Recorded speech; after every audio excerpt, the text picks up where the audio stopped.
இது ஒரு simple movie league இல்ல, சினிமா, பாலிடிக்ஸ், மார்க்கெட்டிங் இது மூணு மிக்ஸ் ஆன ஒரு கேம். ரிலீஸ் ஆகுமா ஆகாதான்னு பார்த்துட்டு இருந்த ஒரு படத்தோட ஹெச்டி பிரிண்ட் இப்போ லீக் ஆயிருக்கு. இது யாரோட வேலை? இது பைரசி டீமோட வேலையா இல்ல விஜயே பண்ணிருப்பாரா? இந்த டவுட் இப்போ பாதி பேருக்கு வந்திருக்கும். இன்னைக்கு நம்ம ஊர்ல ஒரு முக்கியமான ஹாட் டாபிக் ஜனநாயகன் மூவியோட லீக் தான். Hey, welcome to my YouTube channel Ashwin unfiltered. நீங்க என்னோட சேனலுக்கு ஃபர்ஸ்ட் டைமா வரீங்கன்னா என்னோட சேனல் சப்ஸ்கிரைப் பண்ணி வச்சுக்கோங்க. அதே மாதிரி பெல் நோட்டிஃபிகேஷனையும் ஆன் பண்ணி வச்சுக்கோங்க. அப்பதான் நான் போற வீடியோ ரெகுலரா உங்களுக்கு வந்து சேரும். ஓகே, நம்ம இப்போ வீடியோக்குள்ள போலாம். இன்னைக்கு தமிழ்நாட்டில் பேசப்படுற முக்கியமான ஹாட் டாபிக் விஜய் அவர்கள் நடிச்ச ஜனநாயகன் படத்தோட லீக் தான். என்னோட தியரி என்னன்னா, இது வெறும் லீக் இல்ல, இது ஒரு பிக் கேம் பிளான். விஜய் சாருக்கு நெய்வேலியில் ஆரம்பிச்ச பிரச்சனை இப்ப ஜனநாயகன் படம் வரைக்கும் துரத்திட்டு வருது. இப்ப எலெக்ஷன்ல வேற நின்றுக்காரு டிவிகே பார்ட்டியில. பிரச்சனை என்னன்னா, அவரு கடைசியா நடிச்ச படம் ஜனநாயகன். அவர் அந்த படத்துக்கு அப்புறமா முழுக்க பாலிடிக்ஸ்க்கு வர போறேன்னு சொல்லியிருந்தாரு. அதனால அவர் கடைசி நடிச்ச படம் கண்டிப்பா அரசியல் நெடி ஜாஸ்தியாவே இருக்கும். படம் ஷூட்டிங் எல்லாம் முடிஞ்சு ரிலீஸ் ஆக வேண்டியது சென்சார் போர்டுக்கு போயிருந்தது, சென்சார்ஷிப் சர்டிஃபிகேட்டுக்காக. பட் ஆனா அங்க ப்ராப்ளம் ஏற்பட்டனால இன்னும் படம் ரிலீஸ் ஆகாம சென்சார் போர்ட்லயே அந்த படம் இன்னும் இருக்கு. கிட்டத்தட்ட பல மாசங்களுக்கு முன்னாடி ரிலீஸ் ஆக வேண்டிய படம், ஆனா இன்னும் ரிலீஸ் ஆகாம இருக்கு. அவர் என்ன பிளான் பண்ணி அந்த படத்துக்கு ஒத்துருந்திருப்பாரு அப்படின்னா, கடைசி படம், அது மட்டும் இல்லாம அடுத்து எலெக்ஷன்ல நிக்க போறோம், இனிமே நமக்கு வந்து படம் நடிக்க போறது கிடையாது, முழுக்க அரசியல் வாழ்க்கை தான். ஸோ கடைசியா நடிக்க போற படம் அரசியலுக்கு ரொம்ப உதவுன்றதுக்காக கண்டிப்பா அதுல அரசியல் சாயம் நிறையவே இருந்திருக்கும். அதான் சென்சார்ஷிப்ல அதை தடை பண்ணிருக்காங்க. விஜய் அவர்களும் அவர்களை சார்ந்தவர்களும் என்ன பிளான் பண்ணி அந்த படத்தை ரிலீஸ் பண்ணலாம்னு இருந்திருப்பாங்கன்னா, கரெக்டா எலெக்ஷனுக்கு முன்னாடி அந்த படத்தை ரிலீஸ் பண்ணலாம்னு ஒரு பிளான் இருந்திருப்பாங்க. பட் ஆனா இந்த சென்சார்ஷிப் பிரச்சனை, அது மட்டும் இல்லாம மற்ற கட்சிகளோட தொந்தரவு அப்படின்ற ப்ராப்ளம்னால அந்த எலெக்ஷனுக்கு முன்னாடி அவங்க பிளான் பண்ண டைம்ல அந்த படத்தை ரிலீஸ் பண்ண முடியாம போயிடுச்சு. ஆனா இப்போ பாருங்க, எலெக்ஷன் பக்கத்துலயே வந்துருச்சு. கண்டிப்பா இந்த டைமுக்கு அந்த படத்தை ரிலீஸ் பண்றதுக்கு வாய்ப்பே கிடையாது. விஜய் அவர்கள் எலெக்ஷனுக்கு நிக்கிற டைம்ல இந்த படம் ரிலீஸ் ஆயிருந்ததுன்னா அந்த படம் கண்டிப்பா மக்களை ரொம்பவும் இம்பாக்ட் பண்ணிருக்கும். அது மூலமா விஜய் அவர்களுக்கு நிறைய ஓட்டுகள் கிடைக்க வாய்ப்புகள் இருந்திருக்கும். நான் ஏன் அப்படி சொல்றேன்னா, சினிமா அப்படின்றது சும்மா பார்த்துட்டு வர விஷயங்கள் மட்டும் கிடையாது, அது நம்மள சைக்காலஜிக்கலாவே அஃபெக்ட் பண்ணக்கூடிய ஒரு விஷயம் தான். எக்ஸாம்பிளுக்கு சொல்லணும்னா, இப்போ நம்ம பாகுபலி படம் பார்க்கும்போது நம்மளே ராஜா மாதிரி நினைச்சிருப்போம். இதே கேஜிஎஃப் படம் பார்க்கும்போது யாரையா தூக்கி போட்டு மிதிக்கணும்னு தோணிருக்கும். ஸோ அதே மாதிரி தான் இப்போ சப்போஸ் எலெக்ஷன் நடக்கிற டைம்ல விஜய் அவர்கள் இந்த படம் ரிலீஸ் ஆச்சுன்னா, இந்த படத்தை பார்க்குறவங்க பார்த்து முடிச்சது கையோட என்ன நினைப்பாங்க? விஜய் எவ்வளவு நல்லா நடிச்சிருக்காரு, எவ்வளவு சூப்பரா பேசுறாரு, எவ்வளவு மக்களுக்காக நல்லதா பேசுறாரு, நம்ம இவங்களுக்கு ஓட்டு போடக்கூடாதுன்னு சொல்லிட்டு ஒரு சைக்காலஜிக்கல் மைண்ட் ட்ரிகர் பண்ற கூட சான்சஸ் இருக்கு. ஒருவேளை அதனால தான் இந்த படத்தை ரிலீஸ் பண்ண விடாம ஹோல்ல வைக்கிறதுக்கும் வாய்ப்புகள் இருக்கு. ஆனா விஜய் அவர்களோட சைட்ல இருந்து நம்ம யோசிச்சு பார்த்தோம்னா, இந்த படம் அவர் நடிச்ச ரீசனே எலெக்ஷனுக்கு இது யூஸ்ஃபுல்லா இருக்கணும் அப்படின்றதுக்காக தான் இருக்கும். ஏன்னா இந்த படம் முழுக்க அரசியல தான் பேசியிருக்கு அப்படின்னு நமக்கு ட்ரெய்லர் பார்க்கும்போதே தெரியுது. எலெக்ஷனுக்காக எடுத்த படம் எலெக்ஷனுக்கு ரிலீஸ் ஆகலைன்னா அது வேஸ்ட் தான் இல்லையா? சரி, இப்போ நம்ம பைரசி விஷயத்துக்கு வருவோம். இப்போ நான் சொல்ல போற கருத்துக்கள் எல்லாமே என்னோட தனிப்பட்ட கருத்துக்கள். இது வந்து என்னோட தேதி மட்டும்தான். இப்போ நான் சொல்ல போற விஷயங்களுக்கு எந்த ப்ரூஃபும் கிடையாது. ஒருவேளை விஜய் சார் இப்படி யோசிச்சிருப்பாரோ அப்படின்னு என்னோட தியரி தான் நான் இப்போ சொல்ல போறேன். விஜய் அவர்கள் என்ன யோசிச்சிருப்பாரு?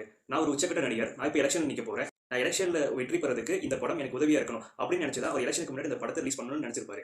ஆனா இப்போ அவரால் எலெக்ஷனுக்கு முன்னாடி இந்த படத்தை ரிலீஸ் பண்ண முடியாது. இந்த படத்தை எடுத்த காரணமே எலெக்ஷனுக்கு முன்னாடி ரிலீஸ் பண்ணணுன்றதுக்காக தான். ஸோ ஒருவேளை அவரே ஏன் இந்த படத்தை ரிலீஸ் பண்ணிக்க கூடாது? ஏன் எனக்கு இந்த சந்தேகம் வருது அப்படின்னா, இது கண்டிப்பா பைரசி கிடையாது. பைரசி அப்படின்றது ஒரு படம் ரிலீஸ் ஆனதுக்கு அப்புறமா தியேட்டர்ல வச்சு ஷூட் பண்ணிட்டு அதை ஏதாவது ஒரு சர்வர்ல லீக் பண்றது தான் பைரசி. ஆனா இது பைரசி கிடையாது. அதுக்கப்புறமா இது எதிர்க்கட்சியோட சரியும் கிடையாது. ஏன்னா இந்த படம் ரிலீஸ் ஆக வரதுனால யாருக்கு அதிகமான பெனிஃபிட் அப்படின்னா விஜய் அவர்களுக்கு தான். எதிர்க்கட்சிக்கோ இல்ல மற்ற கட்சிகளுக்கோ கிடையாது. இன்ஃபேக்ட் இந்த படம் ரிலீஸ் ஆகிறது எதிர்க்கட்சிகளுக்கும் மற்ற கட்சிகளுக்கும் பிரச்சனை தான். ஏன்னா இப்போ தமிழ்நாட்டோட ஹாட் டாபிக்கே விஜய் அவர்கள் தான். அது மட்டும் இல்லாம பைரசினாலே தமிழ் ராக்கர்ஸ் தான். தமிழ் ராக்கர்ஸ் ஓப்பனா ஒரு அறிக்கை தெரிவிச்சிருக்காங்க அவங்களோட வெப்சைட்ல.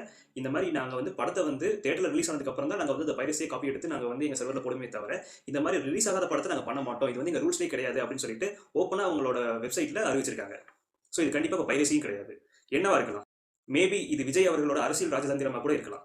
இந்த படம் எலெக்ஷனுக்கு அப்புறமா ரிலீஸ் ஆகி பிரயோஜனமே இல்லை, அதுக்கு எலெக்ஷனுக்கு முன்னாடி ரிலீஸ் ஆச்சுன்னா இது ஒரு நல்ல மார்க்கெட்டிங் ஸ்ட்ராட்டஜியா கூட இருக்கு. இப்போ ஊர் ஃபுல்லா விஜய் அவர்களை பத்தி மட்டும் தான் பேசிட்டு இருக்காங்க. இது வந்து ரொம்ப ரிஸ்கான மூவ் தான், பட் ஸ்டில் ஒர்க் ஆகுது. பட் ஆனா பவர்ஃபுல்லான மூவ். இப்போ பாத்தீங்கன்னா ஊரே அவரை பத்தி தான் பேசிக்கிட்டு இருக்கு, அந்த படத்தை பத்தி தான் பேசிக்கிட்டு இருக்கு. சரி, இப்போ நம்ம ரியாலிட்டிக்குள்ள வருவோம். ரியாலிட்டியில இப்போ நிஜமாவே என்ன நடந்திருக்கும்? சப்போஸ் இது நிஜமாவே பைரசியா இருந்தா இது ரொம்ப பெரிய பிரச்சனை. இது வந்து ஜனநாயகன் படத்துக்கு மட்டும் இல்ல, ஒட்டுமொத்த சினிமா இண்டஸ்ட்ரிக்கு இது ஒரு பிரச்சனை தான்.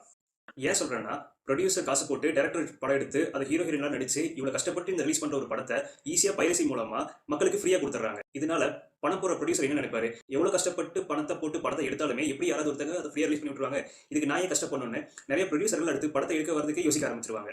எனக்கு ஒரு ஜெனரல் தாட் இருக்கு. நம்ம ஜென்ரேஷன் ஏற்கனவே ரொம்ப ஃபாஸ்டா கண்டென்ட்டை நம்ம கன்சியூம் பண்ணிட்டு இருக்கோம். குவாலிட்டி, எஃபோர்ட் இது எல்லாத்தையும் நம்ம மறந்துடுறோம். யோசிச்சு பாருங்க, ஒரு படம் போட்டு ஒரு படத்தை எடுக்கிற ப்ரொடியூசரும் அந்த படத்தை நடிச்ச ஹீரோ ஹீரோயின், அதுல ஒர்க் பண்ண டெக்னீஷியன், லைட் பாய், ஸ்டண்ட்மேன் இவங்கெல்லாம் என்ன யோசிப்பாங்க? ஒரு படம் பைரசில ரிலீஸ் ஆச்சுன்னா எவ்வளவு கஷ்டப்பட்டு கிட்டத்தட்ட 1 இயர் பக்கமா ஒர்க் பண்ணி ஒரு படம் எடுத்தா அதை ரிலீஸ் பண்றதுக்கு முன்னாடி இந்த மாதிரி ஒருத்தங்க பைரசில ரிலீஸ் பண்ணா அவங்க மனசு எவ்வளவு ஃபீல் பண்ணும்?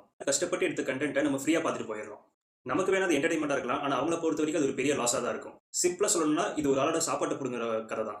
இந்த மைண்ட் செட் நமக்கு கண்டினியூ ஆச்சுன்னா கண்டிப்பா நாளைக்கு சினிமா இண்டஸ்ட்ரி இருக்கிறதே கஷ்டமாயிடும். சினிமான்றது ஒரு கலை, அந்த கலையை நம்ம தான் வளர்க்கணும். ஆனா இப்போ நம்ம பைரசி மூலமா அந்த கலையை நம்மளே அழிச்சிட்டு இருக்கோம். சினிமான்றது ஜஸ்ட் ஒரு என்டர்டைன்மெண்ட் இல்ல, அது ஒரு ஆர்ட், அது ஒரு எமோஷன்.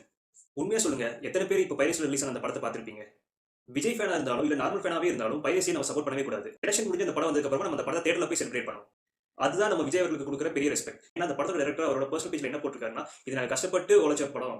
ஆனா இப்போ இந்த படத்தை யாரும் பயசுல போட்டாங்க, யாரும் இந்த படத்தை பார்க்காதீங்க அப்படின்னு சொல்லிட்டு எல்லாத்தையும் கெஞ்சிருக்காரு. அது மட்டும் இல்லாம கவர்மெண்ட் சைட்ல இருந்து இந்த படத்தை யாராவது டவுன்லோட் பண்ணாலோ இல்ல யாராவது லிங்க் ஷேர் பண்ணாலும் கண்டிப்பா சட்ட நடவடிக்கை எடுக்கப்படும் அப்படின்னு சொல்லியிருக்காங்க. சோ நான் கேட்கறது என்னன்னா, யாரும் இந்த பைரசி மூவியை பார்க்காதீங்க. சோ உங்களுக்கு லிங்கே வந்தாலும் அந்த லிங்கை ஓப்பன் பண்ணாதீங்க, யாரையும் அனுப்ப வேணாம்னு சொல்லுங்க. நீங்க சேஃபா இருந்துக்கங்க. ஸோ ஃபைனலா நான் சொல்றது என்னன்னா, சினி இண்டஸ்ட்ரியை நம்ம தான் காப்பாற்றணும். ஆனா பைரசி பின்னாடி போனோம்னா கண்டிப்பா நம்மளால அதை காப்பாற்ற முடியாது. ஸோ இப்போ இந்த விஷயத்தை பத்தி நீங்க என்ன நினைக்கிறீங்க? இது வந்து விஜய் அவர்களோட மாஸ்டர் ஸ்ட்ரோக்கா இருக்குமா, இல்ல நிஜமாவே இது ஒரு பைரசி ப்ராப்ளமா இருக்குமா? நீங்க என்ன நினைக்கிறீங்கன்னு கமெண்ட்ல சொல்லுங்க. நம்ம நாளைக்கு வேற ஒரு வீடியோட மீட் பண்ணலாம். தேங்க்யூ.